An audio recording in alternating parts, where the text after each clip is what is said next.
Assalamualaikum warahmatullahi wabarakatuh. Apa kabar semuanya? Ibu harap kalian dalam keadaan sehat walafiat dan dijauhkan dari virus yang ada sekarang ini. Sebelumnya, Ibu akan menyampaikan sebuah pesan terlebih dahulu. Untuk semua anak-anak TBSM 1, ayo ditingkatkan lagi semangat belajarnya dan semangat membaca. Materi-materi yang sudah diberikan oleh gurunya itu harus dibaca dengan benar dan tepat ya. Karena kalian akan menjadi lebih pintar dan memiliki ilmu yang pengetahuan yang tinggi meskipun di rumah saja. Selanjutnya untuk penilaian, Ibu juga akan menilai dari sikap kalian, pengetahuan, dan sikap keterampilan. Karena kalian dituntut untuk lebih aktif, tanya jawab, diskusi, dan menjawab pertanyaan tugas-tugas yang akan diberikan nanti. Langsung saja ke materinya. Yang pertama ada definisi. Nah, pada definisi ini kita memiliki poin penting, yaitu ada informasi, pengetahuan para ahli atau pakar di depan umum. Artinya, ceramah atau khotbah adalah pembicaraan di depan umum yang berisi penyampaian suatu informasi, pengetahuan, dan sebagainya. Ceramah juga berbeda dengan pidato, yang mana pidato disampaikan oleh orang umum dan biasanya memotivasi. Sementara ceramah hanya sekadar menyampaikan suatu pengetahuan, isi atau ilmu tertentu yang umum dan disampaikan oleh pakar atau orang ahli. Nah, maka dari itu memiliki perbedaan lah dari ceramah dan pidato.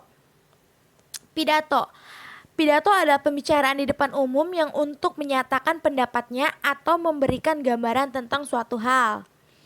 Ya, pidato juga dapat merupakan pernyataan penting yang patut dibicarakan. Nah, pidato disampaikan oleh pemimpin seperti Kepsek, ketua OSIS, atau pejabat-pejabat lainnya.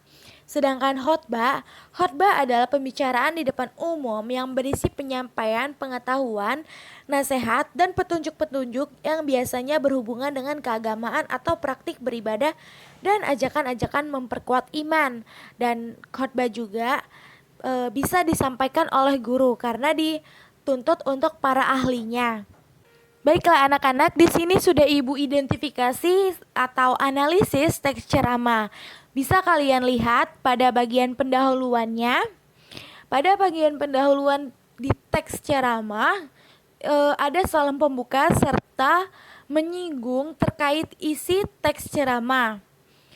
Lalu sedangkan pada pembuka teks pidato hanya sekadar salam saja.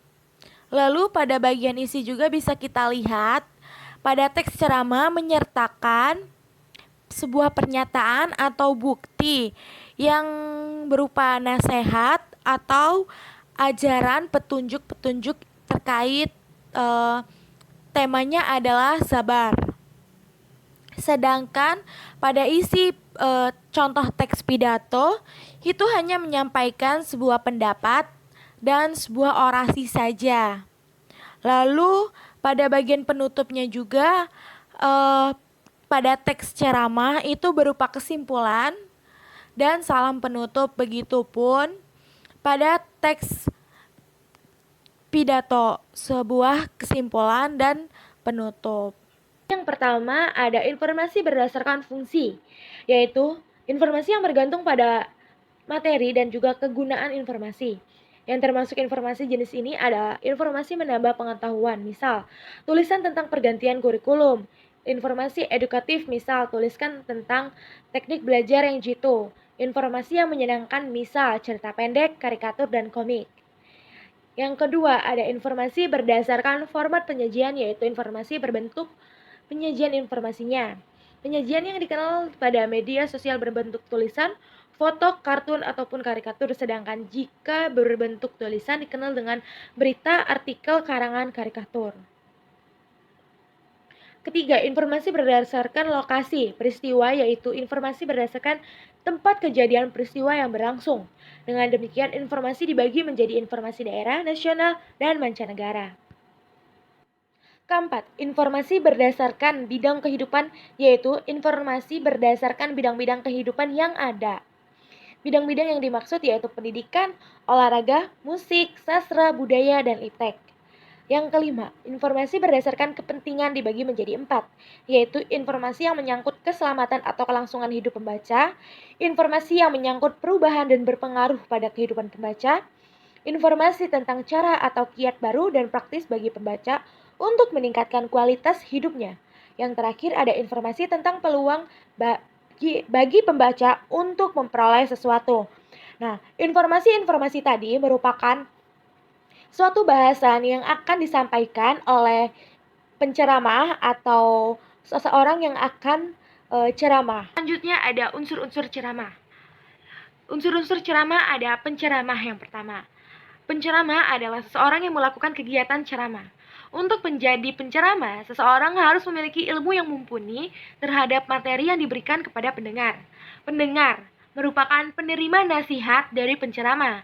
Dalam hal ini, pendengar biasa tidak memandang status sosial, umur, jenis kelamin, latar belakang, dan lain-lainnya. Selanjutnya ada materi. Materi dalam ceramah berasal dari ajaran-ajaran agama. Akan tetapi, ceramah yang bagus adalah ceramah yang mampu membuat pendengar tergugah dan terdorong untuk melakukan nasihat-nasihat yang disampaikan oleh penceramah. Selain itu, materi hendaknya disusun secara sistematis sehingga materi yang disampaikan dapat diterima dengan pendengar dengan baik. Selanjutnya lagi ada metode ceramah.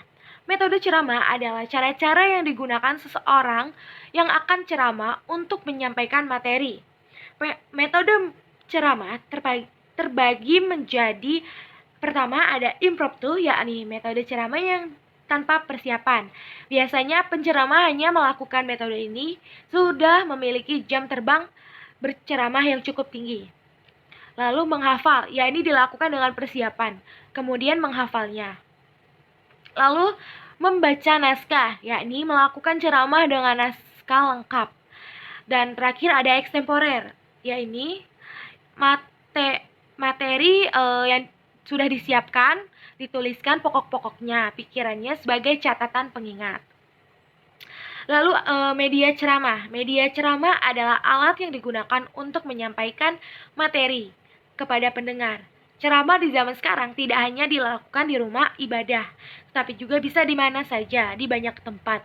Adapun kegiatan ceramah bisa dilakukan secara langsung ataupun direkam, sehingga pendengar bisa melihat dari internet atau televisi. Untuk seperti keadaan sekarang ini, kemungkinan ceramah banyak dilakukannya dengan cara direkam atau melakukan via Zoom untuk secara langsungnya. Baiklah, kesimpulan pada pembelajaran kali ini yakni ceramah berbeda dengan pidato. Ceramah adalah penyampaian pengetahuan, nasihat, petunjuk-petunjuk yang biasanya disampaikan oleh para ahli dan berkaitan dengan keagamaan. Jenis-jenis informasi pada ceramah yaitu ada informasi berdasarkan fungsi, informasi berdasarkan format penyajian, informasi berdasarkan lokasi peristiwa, informasi berdasarkan bidang kehidupan, informasi berdasarkan kepentingan. Lalu ada unsur-unsur ceramah yaitu ada penceramah, pendengar, materi, metode ceramah, dan media ceramah. Baiklah, sampai di sini ada yang ingin ditanyakan? Silahkan bertanya atau berkomentar pada kolom komentar di Google Classroom. Ibu tutup dengan wabillahi taufik wal hidayah. Wassalamualaikum warahmatullahi wabarakatuh.